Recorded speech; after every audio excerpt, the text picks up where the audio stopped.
बिस्मिल्लाहिर्रहमानिर्रहीम अस्सलाम वालेकुम। इस लेक्चर के लिए टाइटल आपने देख लिया है, इसमें है शामिल है example 11.2। Calculate the frequency of a sound wave और स्पीड 340 मीटर पर सेकेंड एंड वेवलेंथ 0.5 मीटर। तो डाटा अगर लिख लें, स्पीड की वैल्यू 340 मीटर पर सेकेंड और इसके बाद हमें गिवन है वेवलेंथ लैम्डा, इसकी वैल्यू है 0.5 मीटर। हमें फाइंड करनी है फ्रीक्वेंसी।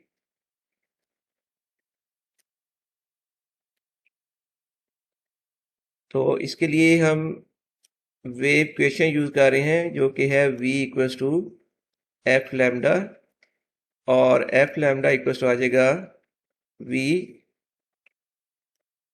यहाँ से f का यानी फ्रीक्वेंसी का रिलेशन बन जाएगा f equals to v over lambda. अब इसमें वैल्यूज पुट कर लें। v की वैल्यू गिवन है 340 डिवाइडेड बाई 0.5।